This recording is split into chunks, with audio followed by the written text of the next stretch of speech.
quedando.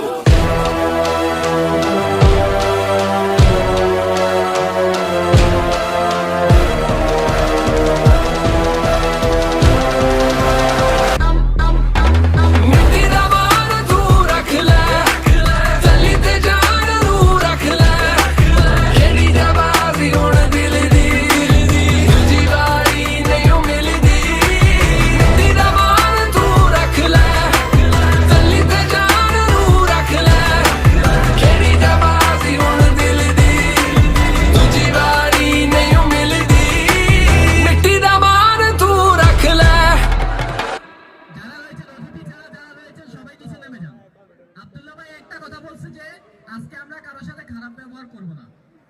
সম্মানের সহিত আমরা বলতেছি আপনারা নিচে নেমে যান, প্লিজ আপনারা নিচে নেমে যান। সম্মানের সহিত আপনাদেরকে অনুরোধ জানাচ্ছি, অতিথি ছাড়া বাকি যারা রয়েছেন সবাই নিচে নেমে যান।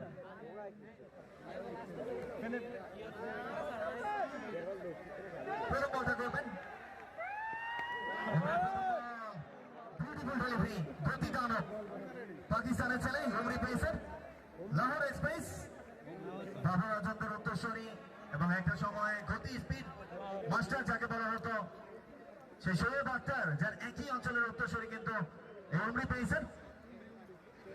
বাংলাদেশের টেপ ক্রিকেট, যদিও পাকিস্তানের ক্রিকেটটা মাত্র 5 ওভারে সম্পন্ন হয় এবং 6 ওভারে সম্পন্ন হয়, সেখানে মাত্র একটা ওভার করে শান্ত থাকতে হয় উমরিদের। বাংলাদেশে এসে তার চারটা ওভার করে বল করতে হচ্ছে, এমন একটা প্রয়াস ব্যক্ত করছিলেন সাক্ষাৎকার পর্বে। বাংলাদেশের ক্রাউড তার অনেক পছন্দ, বাংলাদেশের দর্শক সমর্থক যেন একেবারে ক্রিকেট নিবেদিত প্রাণ, এদেশের উজ্জ্বল ভবিষ্যৎ দেখেছেন উমরি পেসার। সাক্ষাৎকার পর্বে এমনটাই জানাচ্ছিলেন। পাইক পাড়াকে তিনি ধন্যবাদ জানিয়েছেন। অনবরত সফল আয়োজন উমরি পেসার লাহোর এক্সপ্রেস। ওভারের পরবর্তী বলটা করবেন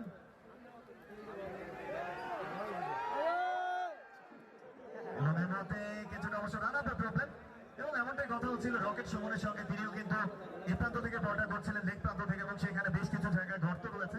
ওই জায়গাটাতে রান আপের ক্ষেত্রে অনেকটাই অবশ্য ডিলে হয়ে যায়, এমনটা বলছিলেন রকেট সুমন। তবে উমরি পেসার যদি এন্ডটা পরিবর্তন করে মসজিদ প্রান্ত থেকে বোলিং গুলো করে থাকেন, সেটা হয়তো তার জন্যই সুখকর হবে, কারণ লম্বা রান আপে বল করে থাকেন।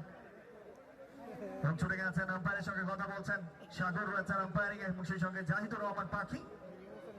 প্রচুর সংখ্যক দর্শক সমর্থক যারা এই মুহূর্তে উপভোগ করছেন সৌদি প্রবাসী এবং কাতার প্রবাসীর মধ্যকার ম্যাচটা। 181 রানের লক্ষ্যমাত্রায় ব্যাটিং এ রয়েছে এই মুহূর্তে কাতার প্রবাসী।